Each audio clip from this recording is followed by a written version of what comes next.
সাবেক আইজিপি মামুন এটিএমসির সাবেক মহাপরিচালক মেজর জেনারেল অবসরপ্রাপ্ত জিয়াউল আহসান সহ ৮ জনকে জুলাই আগস্ট গণহত্যা মামলায় কারাগারে পাঠানোর নির্দেশ দিয়েছেন আন্তর্জাতিক অপরাধ ট্রাইব্যুনাল। এছাড়া ১৯ ডিসেম্বরের মধ্যে তদন্ত শেষ করার নির্দেশ দেওয়া হয়েছে। সকালে প্রিজন ভ্যানে ৮ কর্মকর্তাকে ট্রাইব্যুনালে হাজির করা হলে আনুষ্ঠানিকভাবে ৮ কর্মকর্তাকে জুলাই আগস্টের গণহত্যার ঘটনায় তাদের গ্রেপ্তার দেখানো হয়। আন্তর্জাতিক অপরাধ ট্রাইব্যুনালের চেয়ারম্যান বিচারপতি মোহাম্মদ গোলাম মর্তুজা মজুমদারের নেতৃত্বে ৩ সদস্যদের ট্রাইব্যুনালে তাদের বিষয়ে শুনানি শেষে ৮ জনকে কারাগারে পাঠানোর নির্দেশ দেওয়া হয়।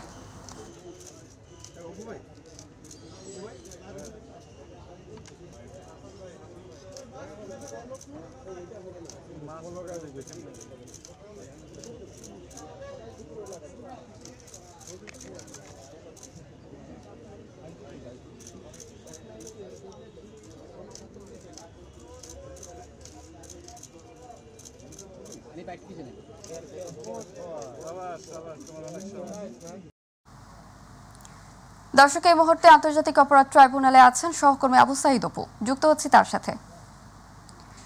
অপু, মানবাধিকার বিরোধী অপরাধের সাবেক আইজিপি সহ ৮ সেনা ও পুলিশ কর্মকর্তার বিষয়ে আর কি তথ্য আছে আপনার কাছে আমাদের জানান।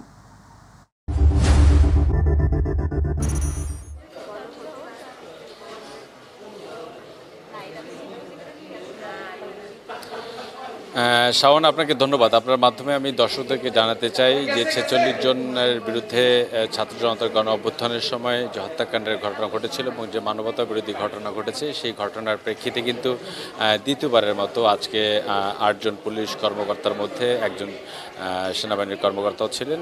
তাদেরকে আসলে আন্তর্জাতিক অপরাধ ট্রাইব্যুনালে নিয়ে আসা হয় এবং এই নিয়ে আসার পরে তাদেরকে সেখানে আন্তর্জাতিক অপরাধ ট্রাইব্যুনালে উত্তোলন করা হয় এবং উত্তোলন করার পরে সেখানকার বিচারক রয়েছেন এবং যে চিফ প্রসিকিউটর রয়েছেন তাদের সেই দালিলিক প্রমাণগুলো তারা উত্থাপন করেন এবং উত্থাপন করার পরপরই কিছুক্ষণ আগে যে এখানকার আন্তর্জাতিক অপরাধ ট্রাইব্যুনালের চিফ প্রসিকিউটর তাজুল ইসলাম আমাদের গণমাধ্যম কমিটির সাথে কথা বলেছেন এবং তিনি স্পষ্ট করে জানিয়ে দিয়ে গেছেন যে আন্তর্জাতিক অপরাধ ট্রাইব্যুনাল সিদ্ধান্ত নিয়েছে যারা এসব হত্যাকাণ্ডের সঙ্গে জুলাই আগস্ট হত্যাকাণ্ডের সঙ্গে জড়িত ছিল তাদের সম্পৃক্ততা কতটুকু রয়েছে সেই বিষয়টি যেমন নির্ণয় করার জন্য বিভিন্ন আলামত সংগ্রহ করতে হবে, অনুসন্ধান করতে হবে এবং ১ মাসের একটি সময়সীমা বেঁধে দিয়েছে আন্তর্জাতিক অপরাধ ট্রাইব্যুনাল এবং এর প্রেক্ষিতে কিন্তু আসলে তাদের এই যে বিচার কার্য প্রক্রিয়া সেটি আসলে নির্ধারণ করবে আন্তর্জাতিক অপরাধ ট্রাইব্যুনাল।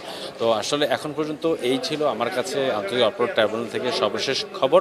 তবে একটা বিষয় আসলে না বললে নয়, যারা আসলে এই মানবতা বিরোধী অপরাধের সাথে জড়িত ছিল তাদের সর্বোচ্চ বিচার হোক, সেটি কিন্তু আসলে যে আন্তর্জাতিক অপরাধ ট্রাইব্যুনালের চিফ প্রসিকিউটর তাজুল ইসলাম সেটি কিন্তু ব্যক্ত করে গেছেন এবং সেই আলামত সংগ্রহের ক্ষেত্রে যা যা করণীয় দরকার সেই পদক্ষেপগুলো তদন্ত কর্মকর্তার মাধ্যমে সেগুলো তারা এই আন্তর্জাতিক অপরাধ ট্রাইব্যুনালে হাজির করবেন সেটি তারা জানিয়েছেন। তো শাওন, এটাই ছিল আমার কাছে আন্তর্জাতিক অপরাধ ট্রাইব্যুনাল থেকে সর্বশেষ খবর। শাওন। অপু, আপনাকে ধন্যবাদ। এবারে অন্যান্য প্রসঙ্গ। বড়পুকুলিয়া কয়লা খনি দুর্নীতি মামলায় খালেদা জিয়া সহ ৮ জনের বিরুদ্ধে অভিযোগ গঠনের শুনানি পিছিয়ে ২৭ নভেম্বর ধার্য করেছেন আদালত। আজ ঢাকার ২ নম্বর বিশেষ জজ মোহাম্মদ আখতারুজ্জামানের আদালতে এই শুনানি অনুষ্ঠিত হবার কথা ছিল। একই সাথে বিএনপি চেয়ারপারসন বেগম খালেদা জিয়া সহ ৮ জনের অব্যাহতি চেয়ে করা আবেদনেরও শুনানি হবার কথা ছিল।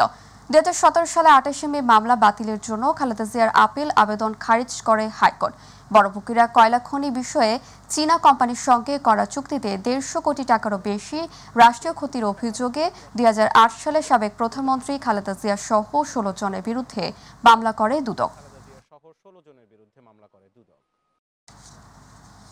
রাজধানীর উত্তরা পূর্ব থানার ফজলুল করিম হত্যা মামলায় সাবেক আইনমন্ত্রী আনিসুল হকের ৫ দিন এবং রূপনগর থানার শামীম হাওলাদার হত্যা মামলায় সাবেক সংসদ সদস্য আব্দুল আল ইসলাম জ্যাকবের ৩ দিনের রিমান্ড আদেশ দিয়েছে আদালত। এছাড়াও মোহাম্মদপুর, বাড্ডা, পল্টন, মিরপুর, উত্তরা পূর্ব ও পশ্চিম থানার একাধিক মামলায় নতুন করে গ্রেপ্তার দেখানো হয়েছে সাবেক আইনমন্ত্রী আনিসুল হক, সালমান এফ রহমান সহ ৮ জনকে। সকালে তাদের ঢাকা চিফ মেট্রোপলিটন ম্যাজিস্ট্রেট আদালতে নেওয়া হয়। এরপর আনিসুল হকের ১০ দিন এবং ভোলার সাবেক সংসদ সদস্য জ্যাকবের ১০ দিনের রিমান্ড আবেদন করে পুলিশ। উভয় পক্ষের শুনানি শেষে আদালত আনিসুল হকের ৫ দিন ও জ্যাকবের ৩ দিনের রিমান্ড মঞ্জুর করেন।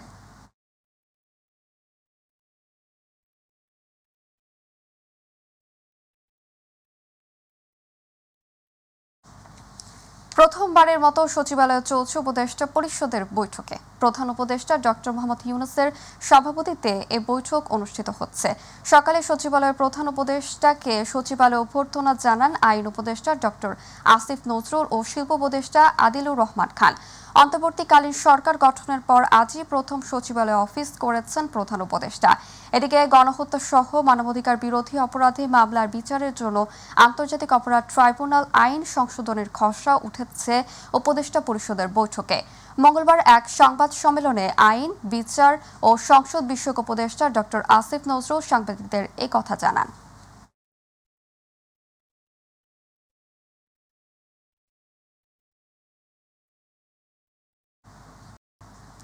দর্শক, এই মুহূর্তে সচিবালয়ে আছেন সহকর্মী রাকিব হাসান, যুক্ত হচ্ছে তার সাথে।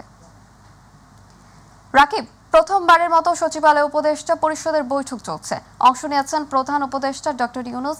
সব মিলিয়ে বৈঠকে আজকের কি কি এজেন্ডা আছে এই বিষয়ে আমাদেরকে জানান।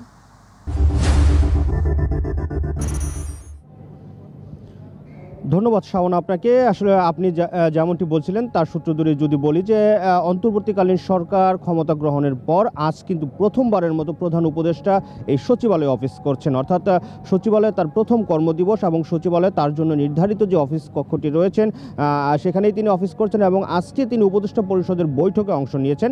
তার সভাপতিত্বে অনুষ্ঠিত হচ্ছে উপদেষ্টা পরিষদের বৈঠক। বেলা 11টার দিকে কিন্তু প্রধান উপদেষ্টা এই সচিবালয়ে প্রবেশ করেছেন এবং তিনি এখনও পর্যন্ত এই বৈঠকটি করছেন এবং উপদেষ্টা যারা রয়েছেন তারা সকলেই রয়েছেন। আমি যদি একটু দেখাতে চাই যে আমি যেই ভবনটির সামনে দাঁড়িয়ে রয়েছি সেখানেই কিন্তু বৈঠকটি চলছে, অর্থাৎ 6 নম্বর যে ভবন রয়েছে সচিবালয় সেই ভবনটিতে বৈঠক চলেছে। তবে বৈঠকের বিষয় যদি আমরা একটু আমাদের দর্শকদেরকে জানাতে চাই যে আমরা গতকালকেই যতটুকু জেনেছি বা আজকে এখানে আসার পর যে বিষয়গুলো জানতে পেরেছি যে রাজনৈতিক দলের বিরুদ্ধে ব্যবস্থা নিতে সুপারিশ করতে পারবেন ট্রাইব্যুনাল, এমন বিধিবিধান রেখে এমন একটি অধ্যাদেশের আসলে সংশোধনীর বিষয় আজকে এই উপদেষ্টা পরিষদের বৈঠকে ওঠার কথা এবং সেই বৈঠকে হয়তোবা এই বিষয়টি নিয়ে তারা আলোচনা করবেন এবং এই বিষয়টি পাশ হলে রাজনৈতিক দলগুলোর বিরুদ্ধে কিন্তু ব্যবস্থা নেওয়ার সুপারিশ করতে পারবেন আদালত সংশ্লিষ্ট কর্তৃপক্ষের কাছে। অর্থাৎ রাজনৈতিক দলগুলো যে মানবতা বিরোধী অপরাধ করবেন সেই অপরাধের বিরুদ্ধে তারা ব্যবস্থা নেওয়ার সুপারিশ করবেন এবং সেই অনুযায়ী সংশ্লিষ্ট কর্তৃপক্ষ ব্যবস্থা নিতে পারবেন, এমনই আসলে আইনটিতে বিধান রাখা হচ্ছে। এবং সেই আইনটি যদি পাশ হয় এরপর থেকে রাজনৈতিক দলগুলো আসলে তাদের মানবতা বিরোধী অপরাধের জন্য শাস্তির আওতায় আসবেন, এমন বিধানটি আগে ছিল না। এই প্রথমবারের মতো এই বিধানটি রাখার প্রস্তাব করা হচ্ছে এবং সেটি হয়তোবা আমরা যতটুকু জানতে পেরেছি যে উপদেষ্টা পরিষদের বৈঠকে হয়তোবা পাশ হবে। এছাড়া আরও অন্যান্য বেশ কিছু বিষয় নিয়েও তারা কিন্তু আলোচনা করবেন এবং উপদেষ্টা পরিষদের যেহেতু আজকে প্রথম বৈঠক এই সচিবালয়ে অনুষ্ঠিত হচ্ছে সেই বৈঠকে তারা কী কী বিষয় নিয়ে আলোচনা করছেন সেই বিষয়টি আমরা বৈঠকের পর যারা বৈঠকে অংশ নিয়েছেন তাদের কাছ থেকে হয়তোবা জানতে পারবো। এছাড়া সন্ধ্যা 6টার সময় আমরা জানি যে আনুষ্ঠানিক একটি ব্রিফিং করবেন প্রধান উপদেষ্টার প্রেস উইং এবং সেখানে সেই ব্রিফিংয়ে তারা কিন্তু এই বৈঠকের বিস্তারিত তুলে ধরেন। তার আগেই হয়তো বা আমরা জানতে পারবো যেহেতু সচিবালয় বৈঠকটি অনুষ্ঠিত হচ্ছে এবং সেই বৈঠকের পর উপদেষ্টারা যারা আছেন তাদের কাছ থেকে সংশ্লিষ্ট মন্ত্রণালয় উপদেষ্টার কাছ থেকে হয়তো বা আমরা আপনাদেরকে বিভিন্ন তথ্য জানাতে পারবো। তো আমরা এখনও পর্যন্ত যেহেতু বৈঠকটি চলছে সচিবালয় ঘিরে কিন্তু পর্যাপ্ত নিরাপত্তার ব্যবস্থা রাখা হয়েছে। আমরা যেই জায়গাটিতে দাঁড়িয়ে রয়েছে এখানে আসলে গাড়ি পার্কিংয়ের ব্যবস্থা রয়েছে। প্রতিদিন আমরা দেখতে পাই যে হাজার হাজার গাড়ি কিন্তু এই জায়গাগুলোতে রাখা হয়। আজকে কিন্তু কোনো গাড়ি প্রবেশ করতে দেয়নি, অর্থাৎ আইনশৃঙ্খলা বাহিনী করা নিরাপত্তার মধ্যে রয়েছে। আমাদেরকেও তারা কিন্তু যানবাহন নিয়ে গাড়ি নিয়ে সচিবালয়ের ভেতরে প্রবেশ করতে দেয়নি এবং প্রবেশ করার সময় কিন্তু তারা বেশ কিছু বিষয় তারা কিন্তু তারা নজরদারিতে রেখেছেন এবং নিরাপত্তার যেই দাবগুলো রয়েছে সবগুলো পেরিয়েই কিন্তু আমাদেরকে এই সচিবালয়ে প্রবেশ করতে হচ্ছে। সুতরাং আমাদেরকে না সবাইকেই আসলে এই নিয়মগুলো মানতে হচ্ছে, যেহেতু প্রধান উপদেষ্টার যে আগমন সেই আগমনটি কেন্দ্র করে তারা কিন্তু গতকালকে থেকেই কিন্তু আমরা দেখতে পেয়েছি সচিবালয়ের যে নিরাপত্তা জোরদার করা হয়েছে। তো আমরা সামনে আসলে সবশেষ পরিস্থিতি বা কী হয় বৈঠকে আলোচনা কী কী সিদ্ধান্ত হয় সেই বিষয়গুলো বৈঠকের পর আমরা হয়তো বা পরবর্তী সংবাদের মাধ্যমে আমাদের দর্শকদেরকে জানিয়ে দিতে পারবো। শাওন। রাকিব, আপনাকে ধন্যবাদ। বিএনপির মতো জামায়াতে ইসলামীও চায় না আওয়ামী লীগ নিষিদ্ধ হোক, এমন মন্তব্য করেছেন দলটির আমির ডাক্তার শফিকুর রহমান। মঙ্গলবার পূর্ব লন্ডনে এক অনুষ্ঠানে এ মন্তব্য করেন শফিকুর রহমান। তিনি বলেন, ঐক্যবদ্ধ থেকে জঙ্গি ও সন্ত্রাসবাদ মোকাবেলা করতে হবে। 24-এর অভ্যুত্থানে নিহতদের জাতীয় বীর হিসেবে স্বীকৃতি চান তিনি। বলেন ৭১-এ জামায়াত ইসলামী কোনো ভুল করে থাকলে এবং তা যদি সন্দেহাতীতভাবে প্রমাণিত হয় তাহলে জাতির কাছে ক্ষমা চাওয়া হবে।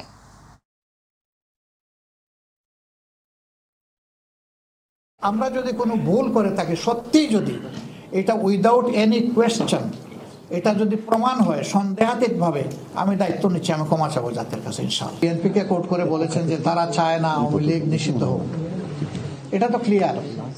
আমরাও দাবি করি নাই যে আওয়ামী লীগ নিষিদ্ধ হোক, কিন্তু আওয়ামী লীগ যে নিজেরাই দুইবার নিষিদ্ধ করেছে, একবার বাকশাল কায়েম করার সময় সকল দল নিষিদ্ধ করছে, সাথে আওয়ামী লীগও নিষিদ্ধ, শেষ নাই, আমরাও নাই। দ্বিতীয়বার নিষিদ্ধ করলো তারা তাদের কার্যকলাপের মাধ্যমে, আমাদেরকে নিষিদ্ধ করার 4 দিনের মাথায়। গাজীপুরে চন্দ্রা নবীনগর সড়ক অবরোধ করে বিক্ষোভ করছেন শ্রমিকেরা। অবরোধের কারণে ওই সড়কের উভয় দিকে যান চলাচল বন্ধ আছে। এতে চরম দুর্ভোগে পড়েছেন যাত্রী ও চলাচলকারীরা।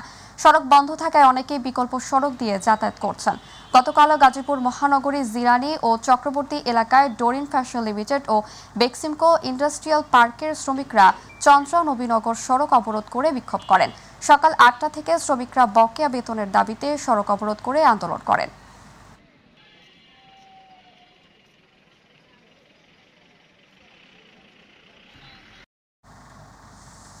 দর্শক, এই মুহূর্তে গাজীপুর থেকে সড়ক অবরোধের আরো খবর জানাচ্ছেন প্রতিনিধি একেএম শিশির। জি, আপনি জানেন যে টানা ৪র্থ দিন পেরিয়ে আজ কিন্তু ৫ম দিনের মতো চন্দ্রা নবীনগর মহাসড়কটি বন্ধ রয়েছে। গাজীপুরের এই চন্দ্রা জিরানী এলাকায় এখানে সকাল থেকে কয়েকটি কারখানার শ্রমিকরা আন্দোলন করলেও কিন্তু বেক্সিমকো শ্রমিকরা টানা ৫ম দিনের মতো কিন্তু এই রাস্তাটি অবরোধ করে রেখেছে। আমরা দেখেছি মূলত তারা যে বকেয়া বেতন ১ মাসের, সেটির জন্য এই চন্দ্রা নবীনগর মহাসড়ক অবরোধ করেছে। অন্যদিকে এখানে কিন্তু এই হামিম গ্রুপের একটি সড়ক দুর্ঘটনাকে কেন্দ্র করে ১১ দফা দাবিতে কিন্তু রাস্তা অবরোধ করেছিল। সেটি কিন্তু সেনাবাহিনী এবং আইন শৃঙ্খলা বাহিনীর হস্তক্ষেপে কিন্তু মোটামুটি তারা রাস্তা থেকে সরে গিয়েছে। আমি যদি এই মুহূর্তে একটু দেখাতে চাই, এখন কিন্তু চন্দ্রা যে নবীনগর মহাসড়কের উভয় দিকে কিন্তু যান চলাচল বন্ধ রয়েছে। আসলেও এই যানবাহন কবে এই রুটে চলাচল করবে সেটিও কিন্তু এখন পর্যন্ত বলা যাচ্ছে না। আইন শৃঙ্খলা বাহিনীর সাথে কথা হয়েছে, তারা কিন্তু দফায় দফায় বেক্সিমকো কারখানার যে শ্রমিকরা রয়েছে তাদেরকে বোঝানোর চেষ্টা করেছে, তারা কিন্তু বেতন না নিয়ে রাস্তা থেকে যাবে না বলে সাফ জানিয়ে দিয়েছেন। আমরা গতকাল দেখেছি যে বেক্সিমকো কারখানার শ্রমিকদের জন্য আসলে সরকারের পক্ষ থেকে ৬০ কোটি টাকা ঋণের ব্যবস্থা করেছে। আসলে সে ঋণ যদি তারা পায়, শ্রমিকরা যদি বেতন পায়, সে বেতন পেলে হয়তোবা এই চন্দ্রা নবীনগর মহাসড়ক থেকে তারা উঠতে পারে। আমার কারখানা কর্তৃপক্ষের সাথে কথা হয়েছে, তারা জানিয়েছেন যে আসলে শ্রমিকদের বেতন দেওয়ার জন্য তারা সর্বোচ্চ চেষ্টা করে যাচ্ছে। আসলেও শ্রমিকদের সাথে কথা বললাম, তারা জানিয়েছেন যে তারা বেতন ছাড়া এই মহাসড়ক থেকে যাবে না। সব মিলিয়ে বলা চলে এই যে রাস্তা, এই রাস্তা কবে নাগাদ এই চন্দ্রা নবীনগর মহাসড়ক থেকে শ্রমিকরা যাবে সেটিও কিন্তু এখনো বলা যাচ্ছে না। সব মিলিয়ে বলা চলে এই রাস্তায় চলাচলকারী যারা রয়েছেন, সাধারণ মানুষ, যানবাহনের যে ড্রাইভাররা রয়েছে, তারা সব মিলে একদম নাকাল অবস্থা। কিন্তু এই জনদুর্ভোগ থেকে রক্ষা পেতে সবাই কিন্তু জোর দাবি জানিয়েছেন যে সরকারের প্রতি যেন খুব দ্রুত সময়ে এই রাস্তাটি ক্লিয়ার করে দেওয়া হয়, যাতে সাধারণ মানুষ চলাচল করতে পারে। এই ছিল আমার কাছ থেকে শিল্প কারখানার আন্দোলনের সর্বশেষ পরিস্থিতি। দিনাজপুরের পার্বতীপুরে খাদ্য নিয়ন্ত্রক কার্যালয়ে ঘুষ ছাড়া মেলে না সেবা। ঘুষের টাকা দিতে অপারগতা প্রকাশ করলে দিনের পর দিন ফাইল ফেলে আটকে রাখা হয় হয়রানি। একের পর এক বাধ্য হয়ে উৎকোচ দেওয়ার মাধ্যমে কাজ করে নিচ্ছেন গ্রাহকরা, এমন অভিযোগ ভুক্তভোগীদের। তবে অভিযোগের বিষয়ে তদন্ত সাপেক্ষে প্রয়োজনীয় ব্যবস্থা নেওয়া হবে বলে জানিয়েছেন সংশ্লিষ্ট কর্তৃপক্ষ। প্রতিনিধি আব্দুল আল মামুনের প্রতিবেদনে জানাচ্ছেন জুবাইর রহমান। দিনাজপুরের পার্বতীপুরে উপজেলা খাদ্য নিয়ন্ত্রক অধিদপ্তরের নৈশ প্রহরী শফিকুল ইসলাম। পদবী নৈশ প্রহরী হলেও দীর্ঘ ৫ বছরেরও বেশি সময় ধরে অফিস সহকারীর মতো গুরুত্বপূর্ণ পদে দায়িত্ব পালন করে আসছেন তিনি। আর এই দায়িত্বকে পুঁজি করে ফাইল আটকে রেখে দিনের পর দিন গ্রাহকদের কাছ থেকে টাকা নেয়ার অভিযোগ উঠেছে। চাহিদা মতো টাকা না পেলে নানাভাবে হয়রানি করার অভিযোগ ভুক্তভোগীদের। সম্প্রতি নিজ অফিসে শফিকুল ইসলামের ঘুষের টাকা নেয়ার একটি ভিডিও সামাজিক যোগাযোগ মাধ্যমে ভাইরাল হয়। ঘুষের টাকা পেয়ে দিক নির্দেশনামূলক পরামর্শ দিতেও দেখা যায় তাকে। টাকার জন্য আটকে রাখা কাজ একদিনেই করার আশ্বাস দেন অভিযুক্ত শফিকুল। আচ্ছা, হোক, সমস্যা নেই। খাদ্য অধিদপ্তরের অধীনে খাদ্যশস্য ক্রয় বিক্রয় ও গুদামজাতকরণের লাইসেন্স নিতে গেলে হয়রানির অভিযোগ ওঠে নৈশপ্রহরী শফিকুল ইসলামের বিরুদ্ধে। সরকার নির্ধারিত টাকা ব্যাংকে জমা দেওয়ার পরও সনদ তৈরির বাবদ ২০০ এবং খাদ্য নিয়ন্ত্রকের জন্য অতিরিক্ত ১,০০০ টাকা শফিকুল দাবি করলে বাধ্য হয়েই ঘুষের টাকা দিয়েছেন বলে অভিযোগ ভুক্তভোগীদের। শফিকুল আমার কাছ থেকে 1200 টাকা নিছে, আর চালান জমা দেওয়ার জন্য আলাদা ওখানে ব্যাংকে পেমেন্ট করে আসছি। সরকারি তো ফি আমি দিছি, দেওয়ার পরে যখন আমি অফিসে চালানটা নিয়ে যাই, পুনরায় তারা আরও 1200 টাকা অফিস খরচ বাবদ আমার কাছ থেকে নেওয়ার পরে তারপরে আমাকে সার্টিফিকেটটা তারা দেয়। নির্ধারিত টাকা ব্যাংকে জমা দেওয়ার পরও অতিরিক্ত টাকা নেওয়ার কারণ জানতে উপজেলা খাদ্য নিয়ন্ত্রকের কার্যালয়ে গেলে মাইটিভির ক্যামেরা দেখে সটকে পড়েন অভিযুক্ত শফিকুল ইসলাম। এটা কে নিতে বলছে আপনি সেটা বলেন।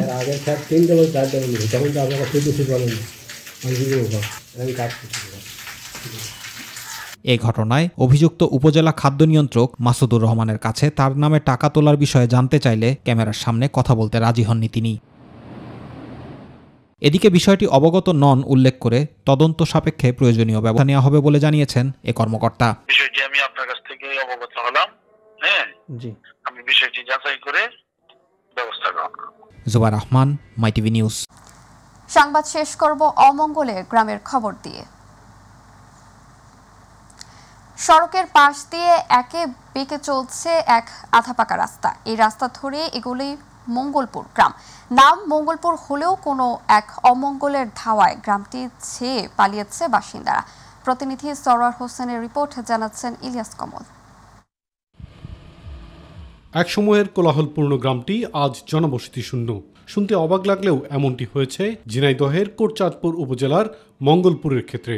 মানব বসতির স্মৃতিচিহ্ন নিয়ে ধ্বংসাবশেষে এখনও টিকে আছে দরগা, ঈদগাহ ও গুটি কয়েক বাড়ি। স্থানীয়রা জানান, প্রায় 150 বছর আগে এই গ্রামে মানুষের বসবাস ছিল। এখন এই গ্রামে শুধু চাষাবাদ করা হয়। আশপাশের এলাকার প্রবীণেরা গ্রামটির মানবশূন্য হওয়া নিয়ে শোনায় নানা ধরনের গল্প। এখন আমার আব্বা চাচাদের মুখে শুনছি পরস্পর ভাই ভাই সারা যুগ ধরে চলে আসছে। এখানে হিন্দু মুসলমান সবার বসবাস ছিল। এখানে কিছু না কিছু দেখা যাচ্ছে ঘর বাড়ি আমরা দেখেছি, মানে পুড়িয়ে ধরনের, মানে ওই ভারতায় যেমন পুকুর, ওইরকম পুকুর ধরনের পুকুরের পাশে থাকা ঘর বাড়ি পাইছি এবং দেখেছি। আর ওই পাশে যে পুকুর আছে এবং ওই পাশে আরো 2টা পুকুর আছে, এই পুকুরের পাড়ে লোকজন বসবাস করে। তবে তখন কিভাবে তারা চলে গেছে এই বিষয়ে আসলে আমরা তেমন কিছু বলতে পারি না। পুরোপুরি মানবশূন্য হয়ে যাওয়ার পর গ্রামটিতে সরকারিভাবে কিছু ঘর দিয়ে সেখানে আবারও বসতি গড়ে তোলার চেষ্টা করা হচ্ছে। বসতি স্থাপনের জন্য আমরা তো ইতিপূর্বে পদক্ষেপ নিছি। ওখানে এই যে প্রশাসনের থেকে যে ঘরগুলো বানানো হয়েছিল ওখানে অলরেডি বেশ কয়েকটা ফ্যামিলি ওখানে বসবাস করছে। তারপরে পরবর্তীতে যদি কেউ ওখানে বসবাস করতে ইচ্ছা পোষণ করে, তাদের সার্বিক সহযোগিতা সব কিছুই আমরা করব। বহু বছর ধরে পরিত্যক্ত গ্রামটির নাম এখনও রয়েছে সরকারি খাতায়। উপজেলা প্রশাসনের তথ্য মতে এলাঙ্গি ইউনিয়নের 66 নম্বর মৌজায় অবস্থিত গ্রামটি। গ্রামে খতিয়ানভুক্ত জমির সংখ্যা 206টি। ইলিয়াস কমল, মাইটিভি।